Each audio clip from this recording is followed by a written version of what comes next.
اعوذ باللہ من الشیطان الرجیم بسم اللہ الرحمن الرحیم الحمد للہ رب العالمین وصلی اللہ علی سیدنا مولانا بالقاسم محمد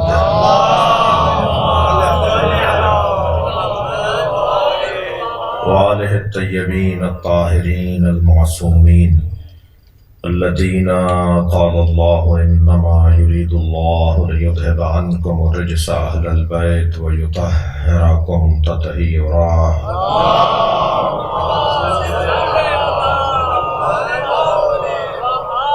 ولعنة الله على أعدائهم أجمعين من يوم عداوتهم إلى قيام يوم الدين أما بعد قال الحكيم في قرآن الكريم بسم الله الرحمن الرحيم الف لام را تلك آيات الكتاب المبين صلوات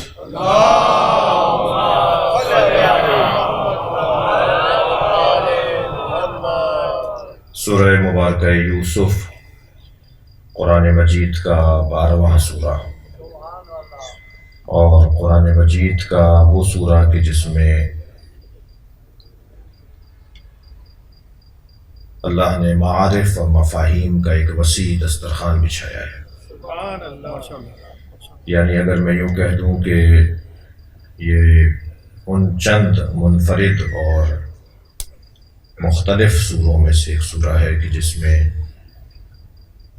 سماجی معاملات، معاشی معاملات، معاشرتی معاملات، گھریلو الجھنیں اور خاص طور پر اخلاقیات کے حوالے سے، تہذیب کے حوالے سے، احساسات اور جذبات کے حوالے سے اور تعلقات اور نفرتوں کے سلیقوں کے حوالے سے جو اللہ نے دستور نازل کیے ہیں وہ اس سورے کی خاصیت ہے۔ یقیناً آج پہلا بیان آپ سب مستحضر ہیں اور آپ اس بات کی طرف متوجہ ہیں کہ مقدماتی گفتگو کے بغیر ذیل مقدمہ بہت روشن نہیں ہوتا ہے۔ مقدمہ ہی ذیل مقدمے کو مضبوط بناتا ہے، اور جتنا آغاز کلام مضبوط ہوگا اتنا ہی اختتام حسین ہوگا۔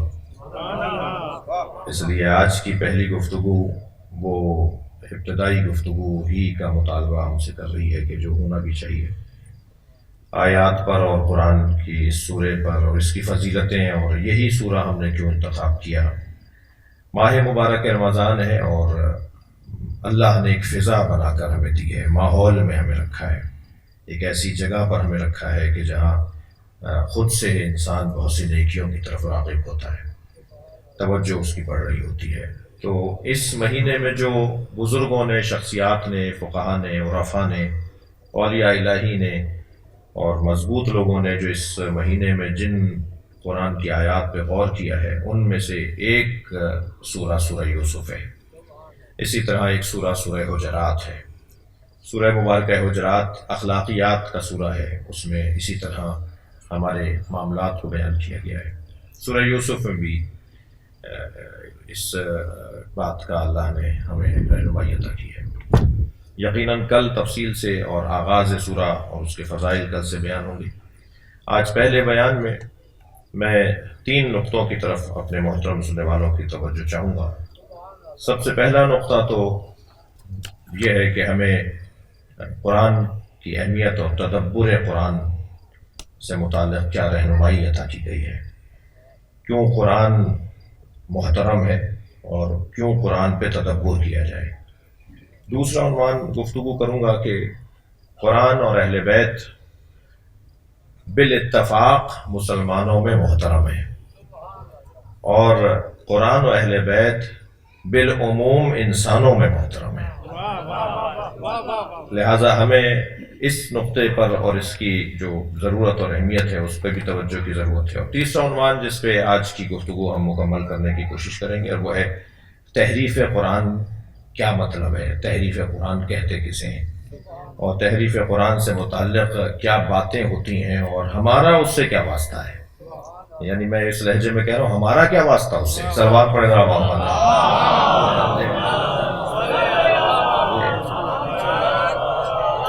تو ہم تحریف قرآن کا ایک تعارف اپنے بچوں اور جوانوں کے لیے، اور جو اہل مطالعہ ہیں ان کو اپنے معلومات منتقل کرنے کے لیے کہ ان کا بھی مطالعہ ہے اور میرا بھی، اور یقیناً جب ہم اس انداز سے مجلس کر رہے ہیں مجھے اس کی اہمیت اور اس کی افادیت اور اس کی جو حساسیت ہے اس کا بھی اندازہ ہے۔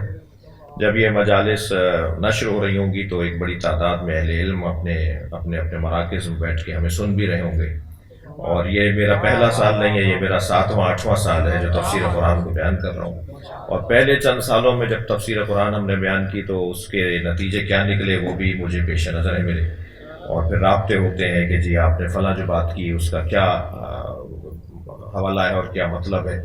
تو ان تمام باتوں کو مد نظر رکھتے ہوئے، اور شاید بہت جلدی اللہ نے ہمیں بہت سے تجربے بھی عطا کر دیے ہیں، لہذا ساری باتوں کو مد نظر رکھتے ہوئے آج کی تمہیدی ابتدائی گفتگو کا آغاز کرنے جا رہا ہوں۔ ایک صلوات سے سہارا دیجیے اور آگے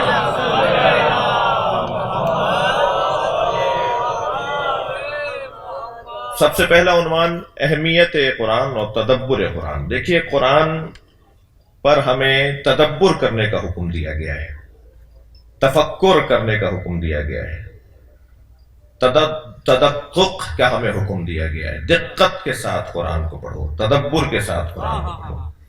قرآن کو پڑھنا مقدمہ ہے، قرآن کو سمجھنا ہدف ہے۔ جیسے نماز قائم کرنے کا حکم ہے، پڑھنے کا حکم نہیں ہے، لیکن قائم ہو ہی نہیں سکتی جب تک کہ پڑھی نہ جائے۔ اگر یہ کوئی کہے کہ صاحب قرآن میں تو اللہ نے حکم دیا اقیموا الصلاۃ، نماز کو قائم کرو، تو نماز پڑھنے کا کہاں حکم ہے؟ تو بھائی یہ ممکن ہی نہیں ہے کہ تم نماز کو قائم کرو بغیر پڑھے۔ پڑھنا مقدمہ ہے کہ ہم نماز کو قائم کر سکیں، نماز پڑھیں گے تو نماز قائم ہوگی۔ وضو کبھی بھی واجب نہیں ہے، نماز وضو کو واجب کرواتا ہے، وضو ذاتی طور پہ واجب ہی نہیں ہے، نماز ہے جو وضو کو واجب کرواتی ہے۔ لہذا وضو یعنی طہارت مقدمہ صلاۃ ہے۔ نماز جب تک واجب نہیں ہوگی، نماز کا وقت نہیں آئے گا، آپ پر وضو بھی واجب نہیں ہوگا۔ لہذا اہل احتیاط جو لوگ ہیں وہ نماز سے پہلے یعنی حلول وقت نماز سے پہلے، دخول وقت نماز سے پہلے جی جب وضو کر رہے ہوتے ہیں تو وہ نماز کی نیت سے وضو نہیں کرتے، وہ مطلقاً قربتاً اللہ کی نیت سے وضو کرتے ہیں، اس لیے کہ جس کی وجہ سے تم وضو کر رہے ہو وہی واجب نہیں ہوا ہے تو وضو واجب کیسے ہوگا؟ تو ہم لہذا یہ توجہ کی ضرورت، توجہ چاہوں گا کہ اگر ہم چاہتے ہیں اور اللہ نے ہمیں حکم دیا ہے کہ قرآن پہ تدبر کرو، تو ہمیں قرآن پر اگر تدبر کرنا ہے تو ہمیں پہلے قرآن کو پڑھنا ہوگا۔ تو پڑھنے کے حوالے سے جو اہمیت بیان ہوئی ہے، میں ایک چند حدیثیں آج پہلے نقطے کے اوپر تدبر اور اہمیت قرآن، تلاوت قرآن کی اہمیت اور تدبر قرآن کی اہمیت ارشاد ہو رہا ہے۔ سرکار ارشاد فرما رہے ہیں القرآن عہد اللہ الی خلقہ، نبی فرما رہے ہیں قرآن مخلوق کے ساتھ باندھا گیا اللہ کا ایک پیمان ہے۔ نبی کا فرمان القرآن عہد اللہ الی خلقہ، اللہ نے اپنی مخلوق کے ساتھ ایک پیمان، ایک عہد باندھا ہے، ایک معاہدہ کیا ہے، اسے قرآن کہا جاتا ہے۔ فقد ينبغي للمرء المسلم ان ينظر الى عہدہ، پس لازم ہے کہ ہر مسلمان اپنے عہد نامے کو بار بار دیکھے۔ ہم جب بار بار قرآن مجید کو دیکھیں گے تو گویا ہم اللہ سے کیے ہوئے معاہدے کو دیکھ رہے ہیں، وہ جو معاہدہ ہمارا اللہ سے ہوا ہے، معاہدہ، اس معاہدہ کو ہم بار بار دیکھیں گے تو گویا ہماری توجہ بڑھے گی۔ اب یہاں کچھ عنوانات ہیں جو معصومین کی زبان میں عرفاء نے انہیں بہت زیادہ اپنے لیے ایک مثالی قرار دیا ہے، اور اس کی بنیاد پر اپنی روشوں کو اور اپنی سلوک کو وہ طے کرتے ہیں، اپنے رستوں کو طے کرتے ہیں۔ ان میں ایک عنوان ہے ذکر کا، ایک عنوان ہے غفلت کا، ایک عنوان ہے فوز و فلاح کا، ایک عنوان ہے جو ہے وہ اجتہاد اور کسی منزل اور کسی گہرائی تک پہنچ جانے کا۔ تو اب قرآن کی آیات پر تلاوت کے حوالے سے کچھ احادیث، وَمَن يَقْرَأُ 10 آیاتٍ، اگر کسی نے 10 آیتیں صرف پڑھیں، سرکار کا فرمان، معصوم کا فرمان، جس کسی نے 10 آیتوں کی تلاوت کی لم یکتب من الغافلین، اسے غافلوں میں قیامت کے دن غافلوں میں شمار نہیں کیا جائے گا۔ بہت بڑا عنوان ہے، بہت بڑی ایک سزا ہے، بہت بڑی ایک ذلت ہے جو قیامت میں بہت سے لوگوں کو ان کے گلے میں ڈالی جائے گی، اور وہ ہے غفلت کی ذلت، کہ یہ آنکھیں کھول کر رہتے تھے مگر انہیں نظر نہیں آتا تھا، یہ دیکھ رہے ہوتے تھے مگر انہیں نظر نہیں آ رہا تھا۔ تراہم ینظرون الیک وہم لا یبصرون، اے میرے حبیب تم نے نہیں دیکھا یہ تمہیں دیکھتے ہیں اور نہیں دیکھتے؟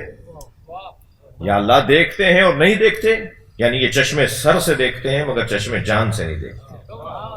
تمہیں ان آنکھوں جو چہرے پہ لگی ہوئی آنکھیں ان سے تو تمہیں دیکھ رہے ہوتے ہیں مگر ان کا دل تمہارے ساتھ نہیں ہے۔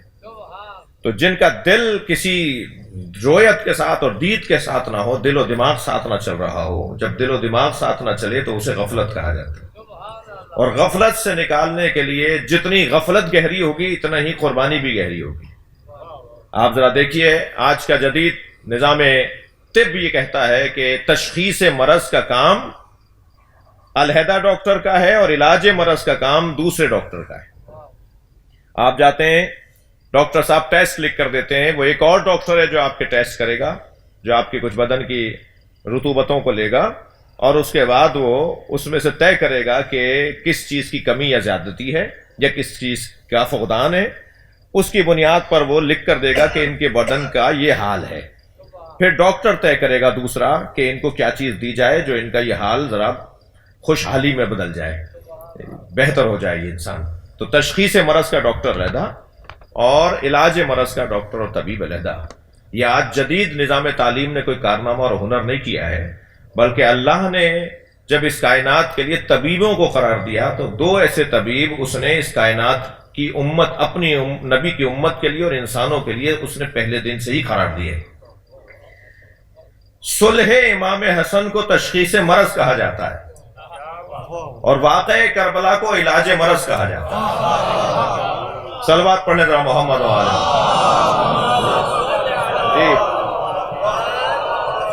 امام حسن مجتبی علیہ السلام نے بتایا کہ امت کو بیماری کیا ہے، اور مولا حسین نے طے کیا کہ امت کا علاج کیا ہے۔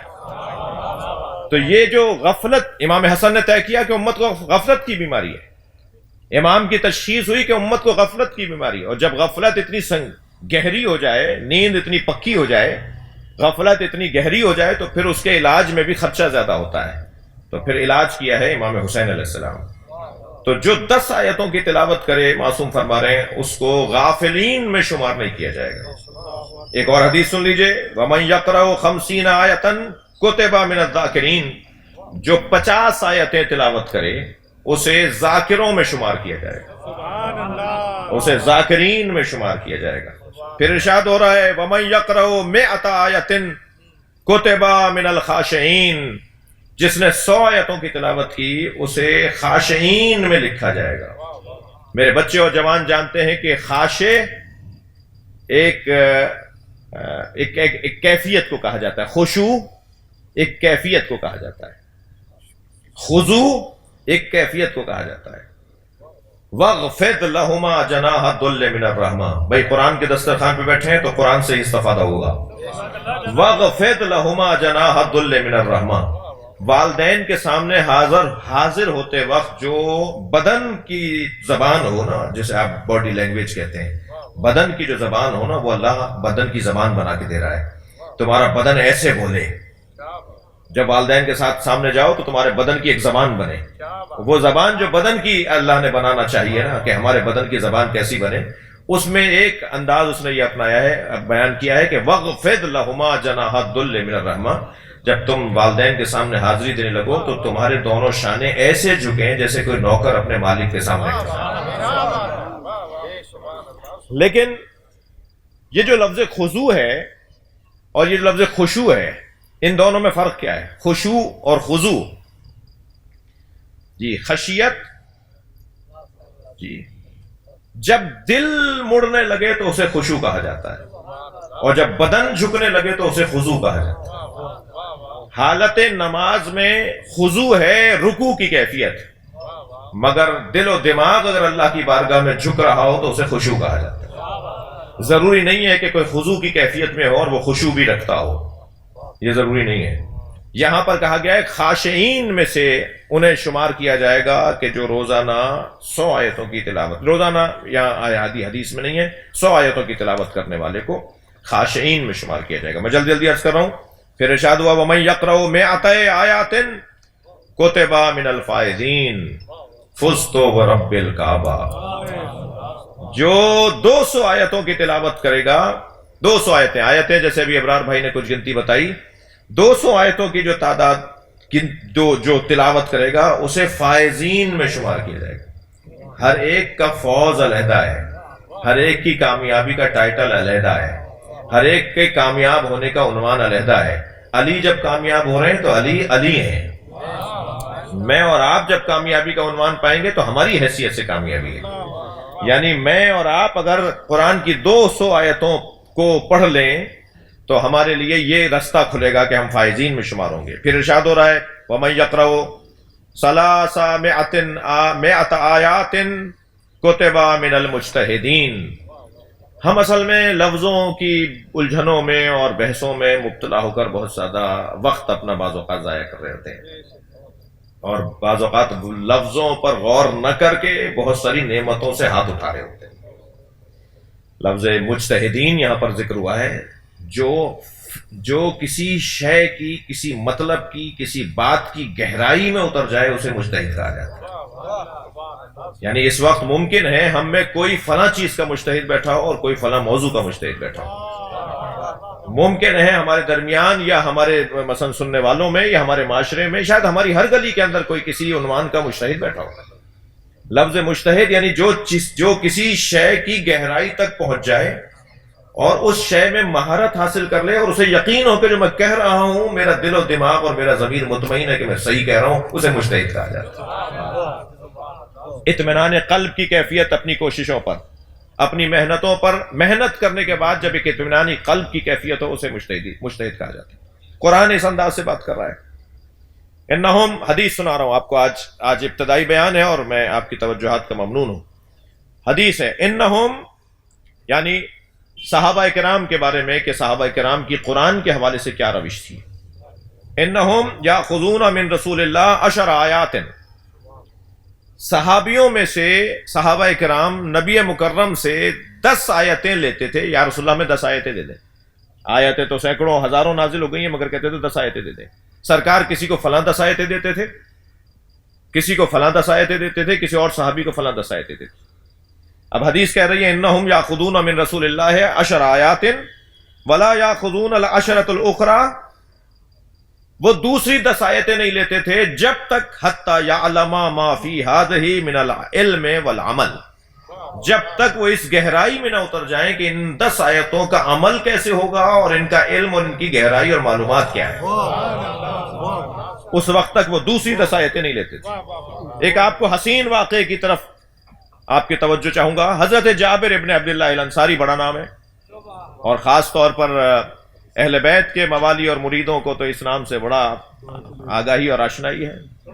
حضرت جابر ابن عبداللہ ان جابر ابن عبداللہ الانصاری ان فاطمہ الزہرا، صلوات پڑھیں ذرا محمد۔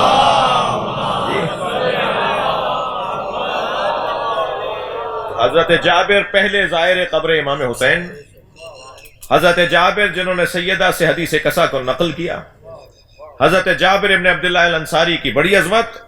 مولا ان کے لیے کھڑے ہو گئے، ایک دفعہ تشریف لائے تو حضرت امیر المومنین مولا علی ان کے لیے ان کے استقبال میں اور احترام میں اپنی جگہ سے کھڑے ہوئے۔ وہاں موجود ایک صحابی محترم نے پوچھا یا علی، آپ حضرت جابر کا خاص احترام فرما رہے ہیں، اب ذرا سنیے۔ فرماتے ہیں جابر با کمال عالم ہے۔ یہ ایک عنوان مولا علی نے کسے دیا؟ حضرت جابر کو۔ محترم صحابی نے پوچھا کہ یا علی، جابر کے باکمال عالم ہونے کا سبب، وجہ؟ فرمایا سورہ مبارکہ قصص کی 85 نمبر کی آیت کے فقیہ ہیں۔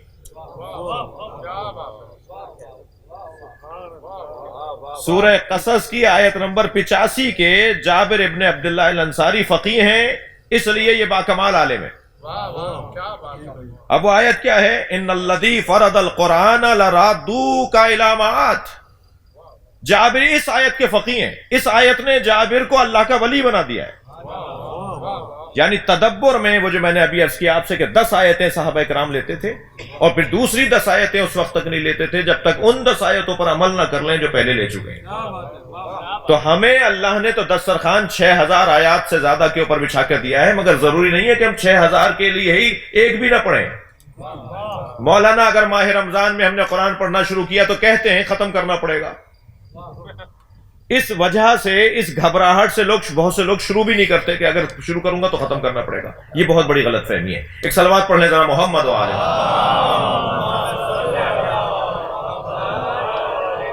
آپ اس سے بہتر اور اچھی صلوات پڑھ سکتے ہیں۔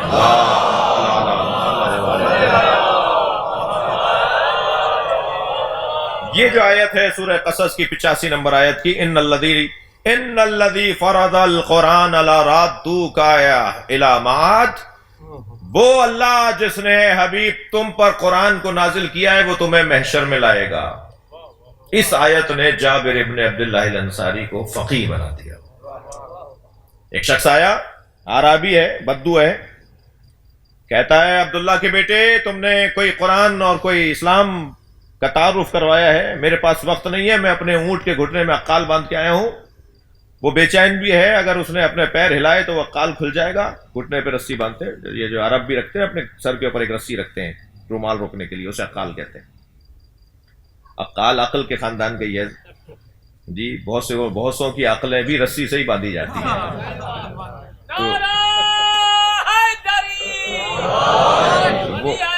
وہ جو گھٹنے میں اونٹ کے باندھتے ہیں تاکہ اس کے بعد وہ پھر ٹکا رہتا ہے، جمع رہتا ہے اور رکا رہتا ہے، بیٹھا رہتا ہے۔ تو وہ کہنے لگا میں اپنے اونٹ کے گھٹنے میں عقال باندھ کر آیا ہوں، میرے پاس وقت نہیں ہے، مجھے کھڑے کھڑے بتائیے کہ آپ نے جو اسلام پیش کیا ہے، وہ جو دین آپ لے کر آئے وہ ہے کیا؟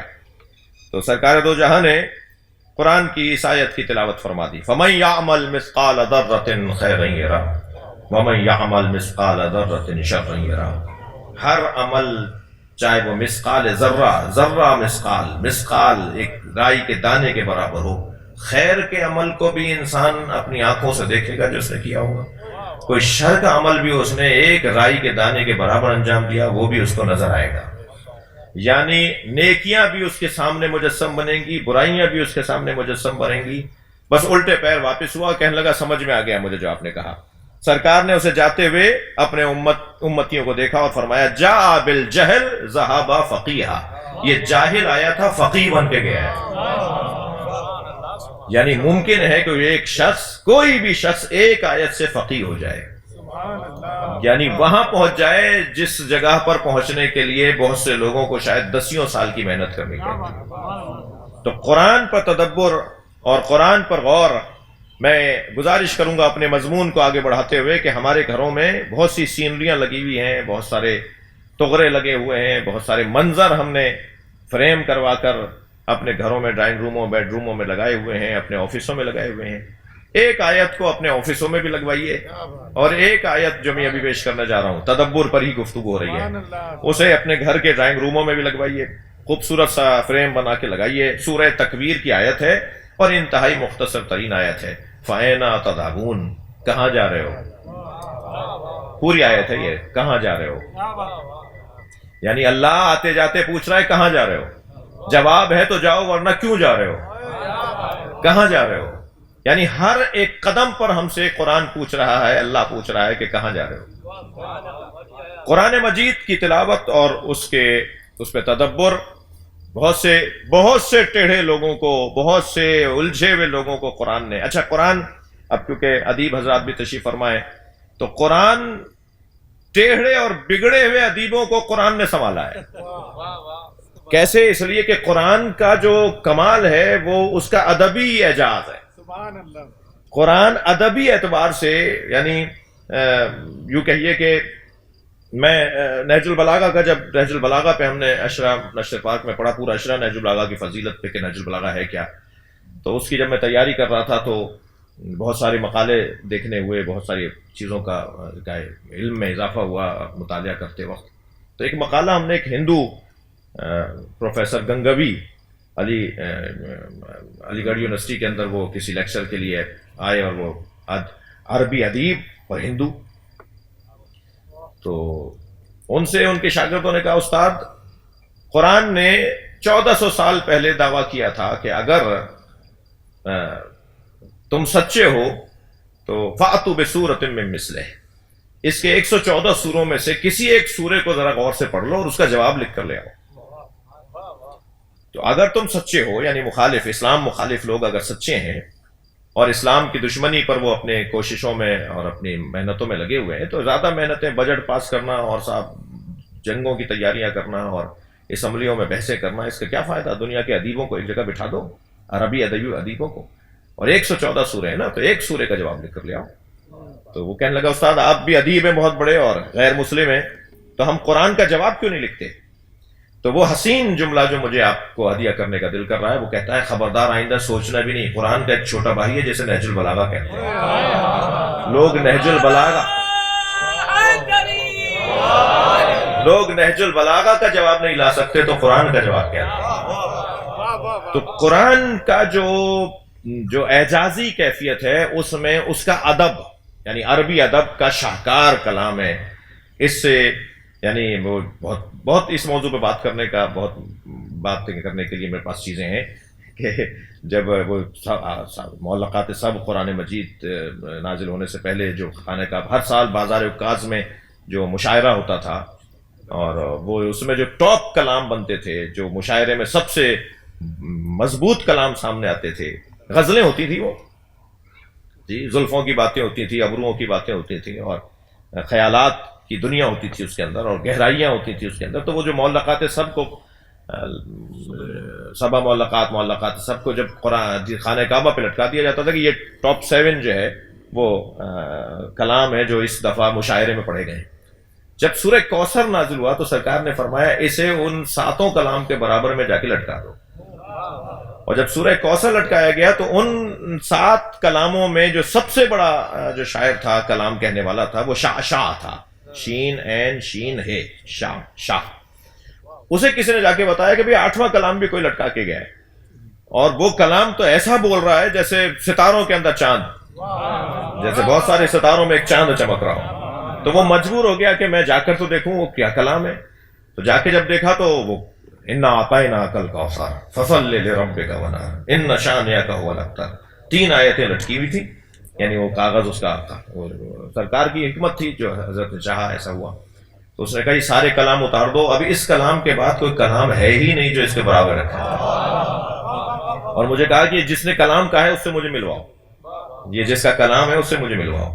تو سرکار کے پاس لے آئے کہ جی یہ ہے جنہوں نے کہا ہے۔ حضرت فرمایا میں نے نہیں کہا، یہ میرے اللہ نے کہا ہے، میرے قلب پر اتارا ہے۔ تو وہ پہلا فرد تھا بعد از یعنی جب یہ سورہ نازل ہوا کہ جس نے اعلان اسلام کیا تھا ان شاعروں میں۔ تو قرآن ایک ایسا عنوان ہے کہ جس پہ غیر مسلم، میں نے ایک جملہ ابتدا میں کہا تھا کہ قرآن کی جو احترام ہے وہ مسلمانوں میں بالاتفاق ہے، اور قرآن کی اہمیت غیر مسلموں میں بالاتفاق ہے۔ غیر مسلم بھی اس کی جو اہمیت اور اس کی جو کیفیت ہے اس کا اعتراف کرتے ہیں۔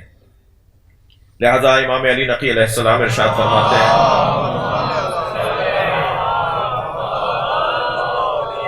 اجتمعت الامت قاطبۃ علی ان القرآن حق اختلف بینہم فی تنزیلہ۔ مولا فرماتے ہیں کہ قرآن حق ہے، اس پر امت کا اتفاق ہے، تنزیل اور تفسیر میں اختلاف ہے، لیکن قرآن حق ہے، اس میں امت کو کوئی آپس میں اختلاف نہیں ہے۔ ہماری ایک عنوان مکمل ہوا، اور اب میں دوسرے عنوان کو جلدی بیان کرنے کی کوشش کروں گا، اور کل سے موسیٰ بھائی سے اور جناب ڈاکٹر ندیم صاحب سے اور ہمارے ناظم مجالس جناب ابرار حسن صاحب سے گزارش ہے کہ مجھے 9 بجے آپ اگر حکم فرما دیں گے تو میں کرسی پہ آ کے بیٹھ جاؤں گا، اور ایک گھڑی بھی یہاں ہونی چاہیے تاکہ اندازہ رہے مجھے، اور سامعین محترم یہ نہ سوچیں کہ سبھی بیٹھ کے بھول بھی جاتے ہیں کہ انہیں اترنا بھی ہے، تو ٹائم کا بھی مجھے اندازہ رہے کہ تقریباً 1 گھنٹے سے اندر ہمیں اپنی گفتگو کو مکمل کرنا ہے۔ آخری جو 2 دن ہوں گے اس میں ہم چاہیں گے کہ سوالات کا سلسلہ بھی رہے، اور جو ان دنوں میں آپ کے ذہن میں، میرے جوانوں کے ذہن میں کوئی سوال آ رہا ہو اسے کہیں یادداشت کرتے رہیں، اور پھر آخری 2 دنوں میں ہم کچھ دیر کے لیے سوال جواب کا دورانیہ بھی رکھیں گے. اگر مضمون سے متعلق ہو تو کیا ہی کہنا، اور اگر اس سے ہٹ کر بھی ہوگا تو جواب آئے گا تو انشاءاللہ دے دیں گے، ورنہ ہم کل دیکھ کر دوسرے دن بتا دیں گے. ایک صلوات پڑھیں محمد والے.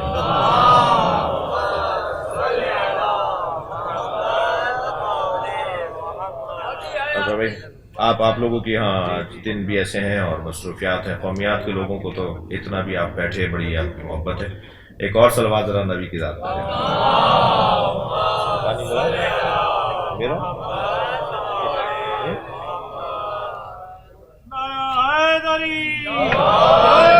ایک اور صلوات نبی.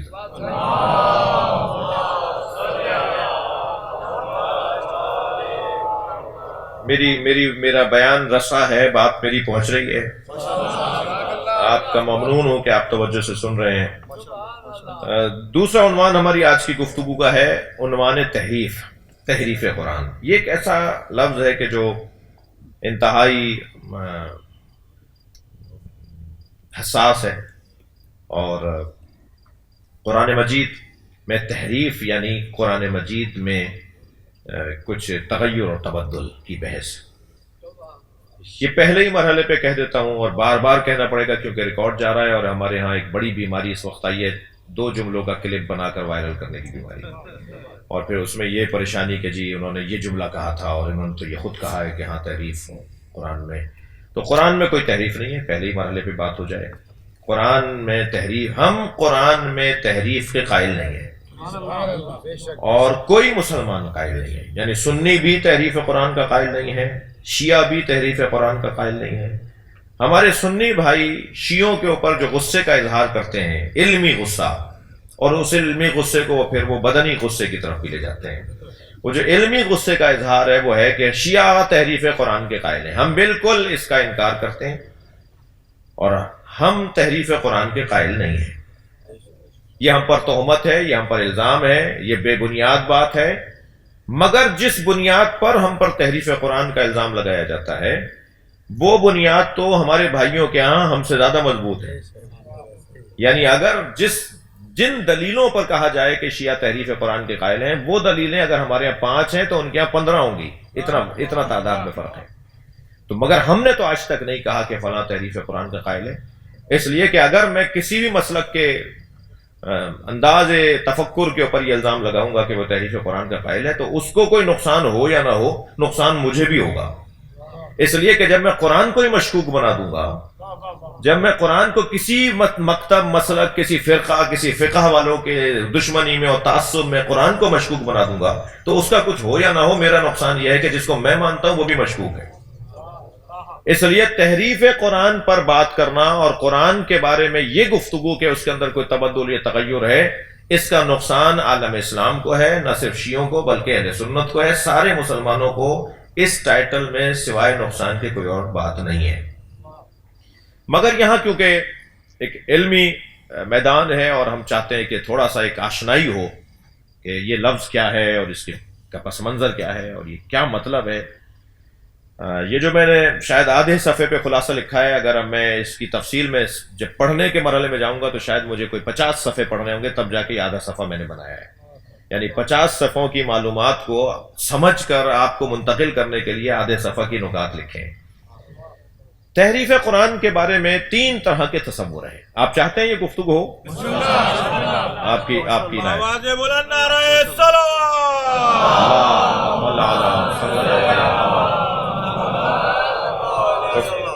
تحریف قرآن کے باب میں 3 طرح کے عنوانات ہیں.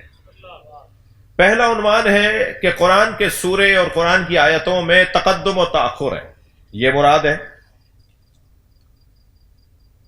دوسرا عنوان ہے کہ کمی و زیادتی ہے، یعنی 114 سورے نہیں ہیں، مثلا 115 تھے، مثلا 112 تھے، مثلا 110 تھے، یہ 114 ہو گئے معاذ اللہ. کمی ہے قرآن، مثلا فلاں سورہ مبارکہ الحمد کی 7 آیتیں نہیں تھیں، مثلا 9 تھیں، مثلا 3 آیتیں کم ہو گئی. یہ والی گفتگو، کمی اور زیادتی کی گفتگو، یہ بھی تحریف قرآن کا ہی عنوان ہے. تیسرا عنوان ہے تحریف قرآن کا تفسیر و تعویل کے اندر اختلاف. مثلا بریلوی حضرات اس آیت سے یہ مراد لیتے ہیں، دیوبندی حضرات اس آیت سے یہ مراد لیتے ہیں، شیعہ حضرات اس آیت کی تعویل یہ کرتے ہیں۔ اب وہ کچھ کہہ رہے ہیں، وہ کچھ کہہ رہے ہیں، تو کیا یہ قرآن صحیح ہے یا وہ قرآن صحیح ہے، یعنی یہ مطلب صحیح ہے یا وہ مطلب صحیح ہے، تو اس کو بھی تحریف قرآن کا ہی عنوان دیا جاتا ہے۔ مگر عزیزو، ان میں تینوں عنوانوں میں دو عنوان قابل مذمت نہیں ہیں، قابل رد نہیں ہیں، اور علمی ایک بات ہے جس کو قبول کیا گیا ہے۔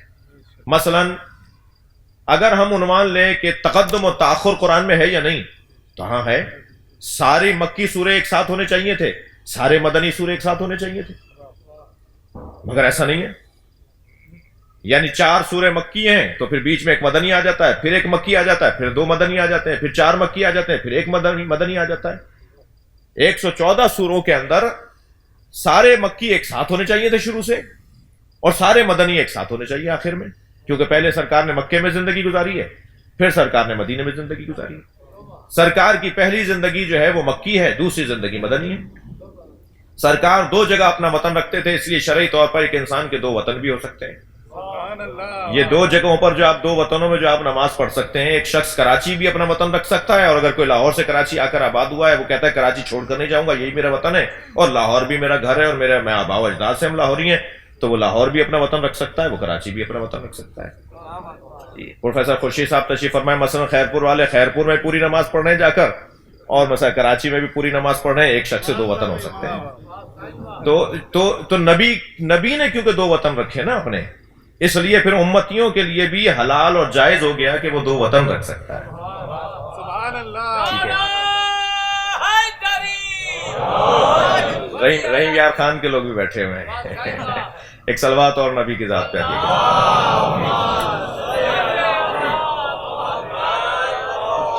تو قرآن کے سوروں میں اور اچھا آیتوں میں بھی ایسا ہے، خود ایک سورے کے اندر کچھ آیتیں مکی ہیں، کچھ آیتیں مدنی ہیں، اسی سورے میں کچھ مکی آیتیں، کچھ مدنی آیتیں، اور بعض اوقات مکی آیتیں بعد میں رکھی ہوئی ہیں اور مدنی آیت پہلے رکھی ہوئی ہیں، جبکہ سرکار تو پہلے مکے میں رہے ہیں پھر مدینے میں گئے۔ تو یہ جو آج ہمارے سامنے قرآن ہے، یہ کیونکہ ہمیں اہل بیت نے اس کی تائید کی ہے، کیونکہ نبی مکرم یہ کہہ کے گئے کہ میں قرآن و اہل بیت چھوڑ کر جا رہا ہوں، تو ہمیں اس پہ اب یہ سوچنا ہوگا، یہ غور کرنا ہوگا کہ یہ حکمت کیا ہے کہ مکی اور مدنی سوروں کو ایسے مخلوط کیا ہوا ہے۔ یہ آیتیں مکی اور مدنی مخلوط ہوئی ہیں، ہمیں اس کی حلالیت، اس کے جواز، اس کے صحیح ہونے پر دلیلیں بنانی ہوں گی، ہمیں اس کے خلاف کوئی دلیل نہیں بنانی ہوگی۔ لیکن معقول اور عقل میں تو یہ سوال اٹھ سکتا ہے کہ سب مکیوں کو آگے ہونا چاہیے تھا، مدنیوں کو بعد میں ہونا چاہیے تھا، تو یہ مراد ہے، اس میں یہ مراد بھی ہے، مگر یہ قابل مذمت مراد نہیں ہے۔ دوسرا عنوان ہے تنزیل و تعویل کا۔ مثلا قرآن مجید کی ایک آیت کی فلاں تعویل ایک حدیث کے اندر ہمیں ملتی ہے، دوسری حدیث میں اسی آیت کی دوسری تعویل ملتی ہے، تو کیا یہ حدیثوں میں اختلاف ہے؟ کیا یہ تحریف کے قائل ہیں؟ یہ ایک علمی بحث ہے، ذوقی بحث ہے، اور عرفانی عنوان ہے۔ ایک معصوم امام کی خدمت میں جو سامنے آیا بیٹھا تھا شخص، جس نے سوال کیا کسی آیت کو لے کر، حضرت نے اس کا ذوق علمی اور مقام عرفانی کو محسوس کرتے ہوئے کہ اس کا عرفانی مقام اور کیفیت کیا ہے، ایک بات ارشاد فرمائی، اس نے باہر جا کے اسے نقل کر دیا۔ ایک اور شخص آیا، حضرت ایک اور بات نقل فرمائی، بیان فرمائی، اس نے جا کے اسے نقل کر دیا۔ تو آیت ایک ہی ہے مگر اس کی تعبیرات مختلف ہیں، وہ مخاطب کے مختلف ہونے سے مختلف ہے، کیونکہ سامنے والا کیونکہ ایک جیسا نہیں ہے، اس لیے بیان کرنے والا مبین مفسر یعنی معصوم امام بھی اپنے بیان میں اختلاف لے کر آ رہے ہیں۔ تو یہ امام کے بیان میں اختلاف نہیں ہے، بلکہ سامنے والے کے معیار میں اختلاف ہے۔ ایک شخص حضرت کی خدمت میں آ کے کہتا ہے کہ میں رکوع کے معاف کیجیے گا سجدے کے اندر 3 مرتبہ ذکر سجدہ پڑھوں یا 1 مرتبہ؟ حضرت نے فرمایا 1 مرتبہ۔ ابھی وہ بیٹھا ہوا تھا کہ ایک اور شخص آ گیا، اس نے کہا مولا میں حالت سجدہ میں 3 مرتبہ ذکر سجدہ پڑھوں یا 1 مرتبہ؟ حضرت نے فرمایا 3 مرتبہ۔ یعنی وہ پہلے والا جسے حضرت نے فرمایا 1 مرتبہ پڑھو، وہ بھی بیٹھا تھا، اور دوسرے والے کو اسی کے سامنے فرمایا 3 مرتبہ، تو وہاں بیٹھے ہوئے تیسرے فرد کو زیادہ پریشانی ہوئی۔ یہ معمولاً ہوتا ہے، اس نے کہا کہ حضرت آپ نے پہلے کو کہا 1 دفعہ پڑھ لو اور دوسرے کو کہا 3 دفعہ پڑھ لو، تو یہ صحیح ہے یا وہ صحیح ہے؟ حضرت نے فرمایا یہ اس کے لیے صحیح ہے اور یہ اس کے لیے صحیح ہے، اس لیے کہ وہ بڑے اطمینان کے ساتھ پڑھتا ہے، وہ 1 دفعہ بھی پڑھے گا تو اچھی طرح پڑھ لے گا، اور یہ عجلت میں پڑھتا ہے، یہ 3 دفعہ پڑھے گا تو 1 دفعہ صحیح ہو جائے گا۔ سبحان اللہ، جی حضور،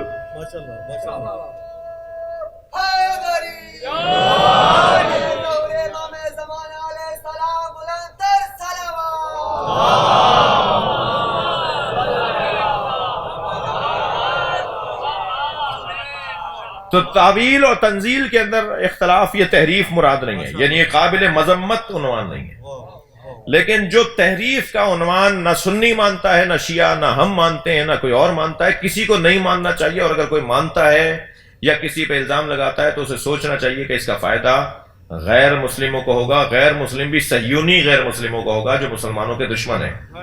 ہر غیر مسلم بھی مسلمان کا دشمن نہیں ہے، لیکن جو غیر مسلم مسلمانوں کے دشمن ہیں انہیں فائدہ ہوگا اگر ہم اس بحث کو آگے بڑھائیں گے، اور وہ ہے کمی اور زیادتی کی بحث، بہت ہی ملفوف اور تولیے میں لپیٹ کے کہہ رہا ہوں، جی لفافے میں ڈال کر کہہ رہا ہوں۔ ایک صلوات پڑھ لیں ذرا محمد والے،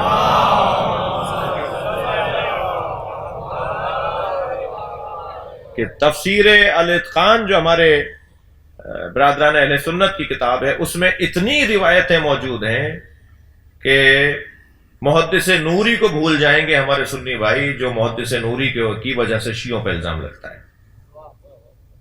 آیت اللہ علامہ محدث نوری نے وہ حدیثیں جمع کی کہ جن کی بنیاد پر شیعوں پہ الزام لگتا ہے کہ یہ تحریف کے قائل ہیں، جبکہ الاتقان کے اندر اس سے 10 برابر زیادہ وہ حدیثیں ہمارے بھائیوں نے جمع کی ہیں جن پر ہم انہیں کہہ سکتے ہیں کہ ہم نہیں، تم تحریف کے قائل ہو۔ مثلا فلاں بی بی محترمہ فرماتی ہیں کہ یہ 4 سورے تو قل کے تھے ہی نہیں، یہ تو 2 تھے، 2 بڑھا دیے گئے۔ یہ ہم نہیں کہہ رہے، یہ تمہاری بی بی فرما رہی ہیں، یعنی ہم ان کی بے احترامی کے قائل نہیں ہیں، مگر ہم ان کے احترام کے بھی قائل نہیں ہیں۔ ہاں، یہ بہت روشن عقیدہ ہے تشیع کا۔ صلوات پڑھنا ذرا محمد والے۔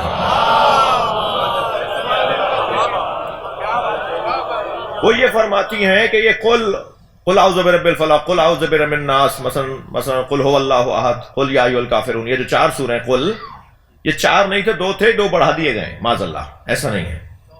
آپ یہ ایک میں نے مثال دی ہے، ہمارے پاس دسیوں مثالیں ہیں کہ جس میں فلاں مثلا شخصیت نے، بڑا نام ہے، میں نام لوں گا تو ضرورت نہیں ہے، تو وہ فرماتے ہیں کہ مثلا سورہ بقرہ کے اندر یہ 286 آیتیں نہیں تھیں، اس میں 7 آیتیں بڑھائی گئی ہیں، معاذ اللہ، جلدی سے معاذ اللہ بول رہا ہوں کہیں میرے اوپر لگا کے نہیں پھیلا دیا جائے کہ وہ فرما رہے تھے جی، لہذا ہم آگے ہلکا سا، بڑی مشکل بحث ہے، یعنی اگر ہم یہ بات نہ کریں تو ہم معلومات فراہم نہیں کر پائیں گے، اور بات کریں تو یہ والی حساسیتیں پائی جاتی ہیں، بہت مشکل ہے۔ تو تحریف قرآن میں خلاصہ اور آخری اور پہلی بات ہماری یہ ہے کہ ہم مکتب اہل بیت والے، ہم مسلک اور فکر اہل بیت والے اس بات کو بالاتفاق مانتے ہیں کہ قرآن میں نہ کوئی ایک حرف زیادہ ہوا ہے، نہ کوئی ایک حرف کم ہوا ہے۔ ہم قرآن کے سالم اور صحیح اور حق ہونے کو مانتے ہیں، ایک لفظ، ایک من اور فی بھی زیادہ اور کم نہیں ہے۔ اب اس پہ دلیلیں کیا ہیں میرے پاس؟ صلوات پڑھیں ذرا محمد والے۔ یہ میری آج کی گفتگو کا آخری عنوان اور یعنی تیسرا عنوان۔ ممکن ہے کہ میرا بیان سن کر یہاں یا جو ویڈیو دیکھ رہے ہیں، جو اپنے مثلا جہاں دور دراز آج کی مجالس کو سن رہے ہیں، وہ بعد میں کوئی خط لکھ دیں، کوئی میل کر دیں، کوئی رابطہ کریں، وہ کہیں جی آپ ایسے ہی بول گئے، نعرہ لگوا گئے، دلیل دیتے نا، تو مجھے دلیل دینی چاہیے نا کہ ہم کس دلیل پر کہہ رہے ہیں کہ قرآن میں تحریف نہیں ہوئی، قرآن میں کوئی لفظ زیادہ اور کم نہیں ہے۔ جو دلیلیں میں آپ کی خدمت میں لے کر آ رہا ہوں وہ سب سے پہلے تو ایک آیت، چند آیت، 3 آیتیں لے کر آؤں گا اور کچھ حدیثیں۔ سب سے پہلی ایک آیت، اِنَّا نَحْنُ نَزَّلْنَا الذِّکْرَ وَإِنَّا نَحْنُ نَزَّلْنَا الذِّکْرَ وَإِنَّا لَهُ لَحَافِظُونَ، ہم نے اس ذکر کو نازل کیا ہے اور ہم ہی اس کے محافظ ہیں۔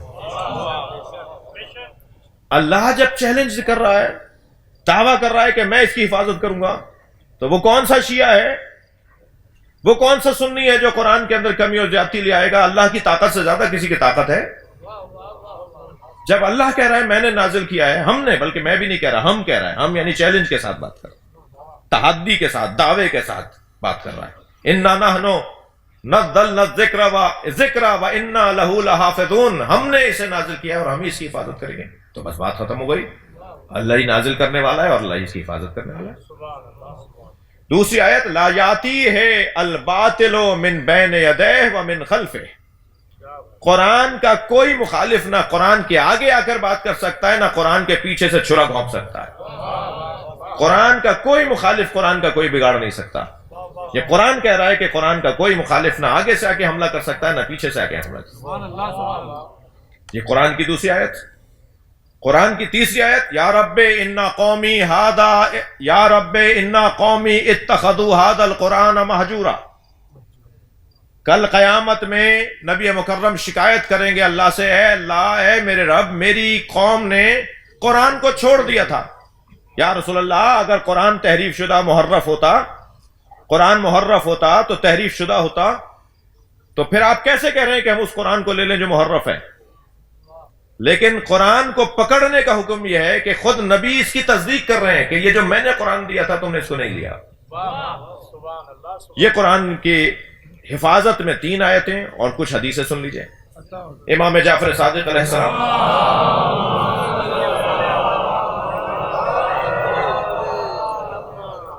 مولا فرماتے ہیں، کل حدیث لم یوافق الکتاب وہو زخرف، ہماری کوئی حدیث بھی اگر قرآن سے ملی ہوئی نظر نہ آئے تو وہ ٹھیکری ہے، اسے دیوار پہ مار دو۔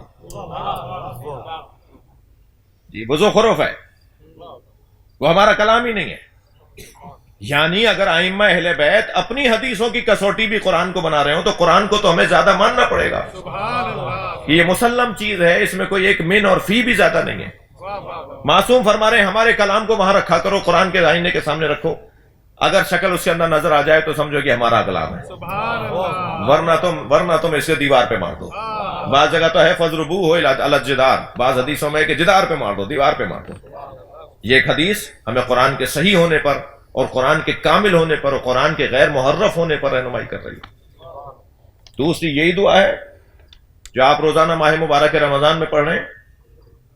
اس دعا کے اندر آپ چلتے آ رہے ہیں، یا علی ہو، یا عظیم ہو، یا غفور ہو، یا رحیم، انت رب العظیم الذی لیس کمثلہ شیء وہو السمیع البصیر، وہذا شہر نظمتہ وکرمتہ وشرفتہ وفضلتہ علی الشہور، وهو الشهر الذي فرضت صيامه علي، وهو الشهر رمضان الذي انزلت فيه القرآن هدى للناس وبينات من الهدى والفرقان۔ اس دعا کے اندر یہ کلمات سارے، القرآن هدى للناس وبينات من الهدى والفرقان، فرقان اسے کہتے ہیں جو حق اور باطل میں تمیز ڈال سکے۔ معاذ اللہ اگر خود قرآن ہی کسی شک کا شکار ہو جائے تو پھر حق اور باطل میں تمیز کیسے ڈالے؟ صلوات پڑھ لیں محمد و آل محمد۔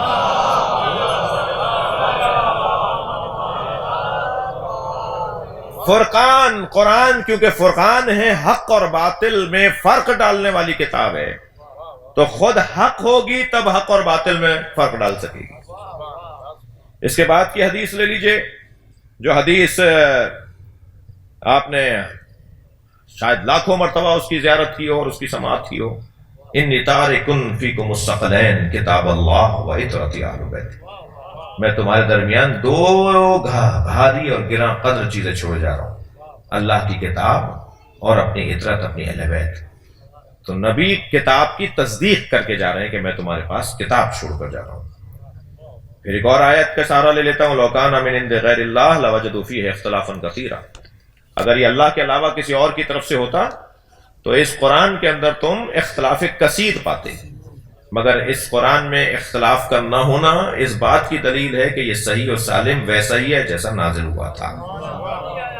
بس جلدی سے اپنے بات کو مکمل کرنے کے لیے کہ قرآن میں اختلاف نہیں ہے، یہ قرآن کا دعویٰ ہے، لیکن کچھ ذہنی اختلاف کا شکار لوگ قرآن کی بعض آیتوں کو بعض آیتوں سے ٹکراتا ہوا دیکھتے ہیں اور کہتے ہیں ایک آیت دوسری آیت کے خلاف ہے۔ مثلا صلوات پڑھیں ذرا محمد والے۔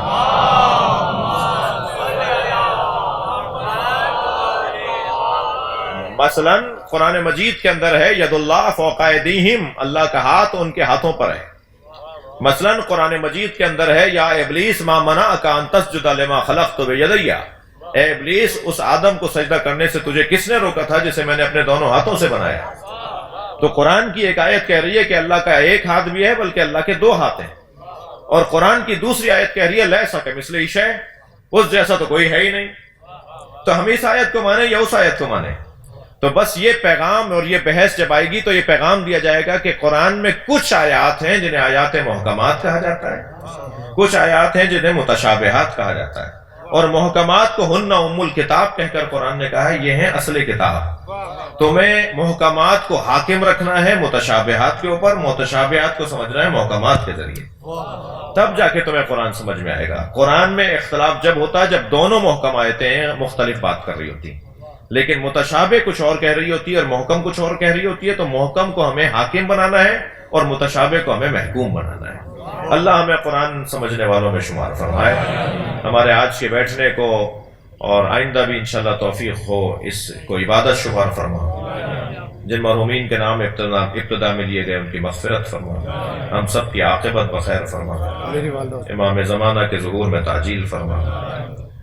گزارش کر رہا ہوں کہ مغفرت کے لیے اور خاص طور پہ شفا یابی کی دعا کے لیے مشیر فاطمہ ہمارے بھائی کی والدہ اسپتال میں ICU میں ہیں، آپ کے ذہنوں میں بھی جو حاجات ہیں، بیمار ہیں، جو خاص حاجتیں ماہ رمضان میں اللہ کا خاص کرم نازل ہو رہا ہوتا ہے، ان تمام حاجات ان تمام دعاؤں کی قبولیت کے لیے بلندتر صلوات اللہ